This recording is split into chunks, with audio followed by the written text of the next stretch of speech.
Well, as they say, aloha. I want to start my reflections time with a big thank you. Although I was only away a short time, 4 services were held here. I want to especially say that thank you to Larry Scott, who took the first service, which is the communion service, for the first Sunday of the month. And that was the Sunday that Padre, Reverend Al Fowler, was the preacher, and the press switches were his support team in lector and laying the wreath. And the second week was that guy that used to work here, Al, the Reverend Dr. Alan Saunders preached, and I think Adina was his lector. And then last Sunday, Leanne and Misha really worked together as a team for Children's Sunday and the Day of Transgender Awareness, and David Bray was working with her here at the front as lector. And having watched those services, I just want to say a huge thank you. I did go to church in person. It wasn't just that I was saying, I'll take my phone down to the beach, but it was wonderful to know it was in such good hands here. I have had a few comments about how I am not remarkably brown. My last name is McKinnon. This is a Scottish surname. We don't tan. I think I might as well just be honest about that. And the days of seeing a lot of people on the plane, remember how you used to see some of them with those terrible sunburns and they'd be, oh, it'll be a tan in 3 days. There wasn't so much of that anymore, which I thought, isn't that good news? But it was wonderful to be there. I haven't been in Hawaii since before COVID, and just to see the changes, different than ours and similar to ours. The church that we've gone to for many years, this is our 17th year of visiting Maui. The church had much fewer worshipers, and they weren't sure why that was. And I said, oh, I know that feeling. People at home, people not sure, and like ourselves, trying to figure out about masks with the numbers going up for COVID. Is it RSV, Marion, the cold, and also the flu? So some similarities, and like our malls, stores closed, including my beloved Hallmark store there in Kahului. So one of the things that was happening while we were there was American Thanksgiving and getting ready for Thanksgiving. And I talked to a lot of people who said they were now, I mean, these are worshiping people, they are now beginning to prefer Thanksgiving to Christmas. Anybody here had that feeling that, I asked why, because their Thanksgiving is formatted very differently than ours, you know. And it wasn't that, it was that it was so focused. You know, they have a lot of travel for Thanksgiving, and then it's one day, and then Black Friday.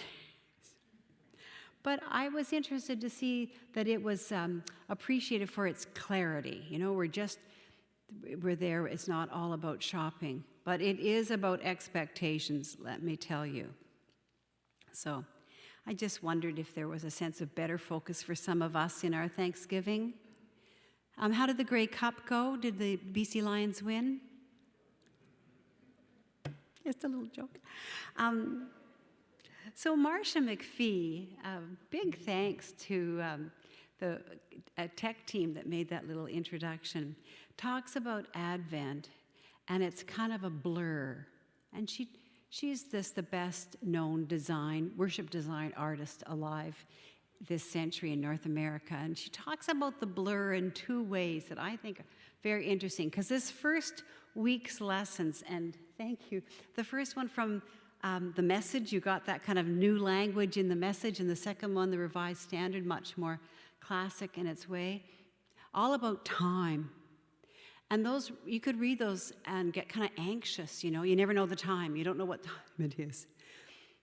If in my household, we always knew the time. We always knew it. 10 minutes to 8 girls. It's 7 minutes to 8 girls. And we were, I guess, born with that knowledge, what that meant. I think my mother must have had an internal clock that was absolutely infallible, because she would always say that. She didn't have to say anything more than just the time. And then in case we had any questions, we had the Dominion Observatory. Who remembers that? At noon, you'd hear that. I was in Ottawa, so it was at noon. I think out here it must have been at dawn. Yeah. But time. That's what Advent's talking about this year A, as we call it. Time. And the blur. Because as the voice said in our little introduction, we say this is such a sacred time. And yet we load so many other things to it that it kind of blurs over the true sacred season with all these other things, which, by the way, and in and of themselves, are quite pleasurable. Traveling to see our family, special recipes handed down, or new ones to try, or a new ethnic food to incorporate, fairs to visit. Yesterday we went to the fair up at the Saanich Fairgrounds and then at Shady Creek United Church, and were able to buy some homemade gifts from their UCW. Those are pleasurable things, but they're not the reason for Advent. And so the blur comes trying to constantly reassess our priorities. And the question from St. Matthew's Gospel is, are we really spending the time that we want to spend on the things we want to spend it on? Now, there is a whole belief system out of that paragraph that Alva read to us from the Gospel this morning called the rapture, which had the belief that Christ would come back, that opening hymn, Maranatha, come Jesus, but Jesus would pick the good guys and take them to heaven with him, and the rest would be left. I once drove behind a car with a bumper sticker that said, "In the rapture, this car will crash." And I was trying to explain it to my teenage daughters at the time that was good news for the driver of that car. But for all the rest of us who wouldn't think we're going to be raptured on the road, it was not going to be pretty. So it's about finding the time and finding the focus. And this year, we're using that beautiful book by Richard Rohr, The Cosmic Christ, to put the focus on finding Christ in everybody here, everything here, the people on Pandora, the people at Royal Oak, everybody being a manifestation of the sacred. And that can be difficult for us. We're not used to, although Jesus said, "You are the light of the world. You are the salt." You know how important we are, how beautiful we are to God. The history of the church is not to be reinforcing that message at all. Well, I was in Lahaina, and on the main road, the highway there, it's a state highway, so there's those New Jersey Turnpike barriers, you know, those big cement barriers at the side of the road to keep people on the road if there's trouble. Just beside the barrier, in different places every day, was a man in a luxury lawn chair. And he was carrying a sign saying, "I am Jesus Christ." And then he added the words, "I am unequivocally Jesus Christ." And I thought, he's read the book. I thought he was smart not to be safe, and he was reading. He didn't engage people, but every day he was there to remind us that he was Jesus. And then he had another little slogan that said, "No Christianity." I never talked to him to find out what he meant, but I kind of envied his security in that sense of knowing himself to be the sacred one. So Advent is a season of waiting, but it's not like we don't know how the book ends, right? Spoiler alert, the baby's born. So how do we do this? How do we hold on to waiting for something that we know is going to happen? How do we get ready for something that we can positively anticipate? This is where the anxiety is resolved. Because we know what the chapters read in Matthew and Luke about baby Jesus. We know that story. We know the prologue to John in the beginning. And so what we're waiting for is something inside of us to line up, to find the time, to find the focus, to both blur and clarify what we're looking at. So with all those expectations of our culture, which may not have anything to do with the Christian story, this is our invitation to let them blur. Write the letters, get the house ready, maybe let it blur, maybe we'll do that.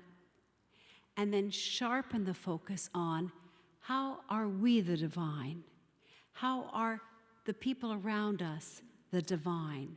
How is nature the incarnation? What does it mean to have a cosmic Christ? To take the time by blurring this to sharpen this.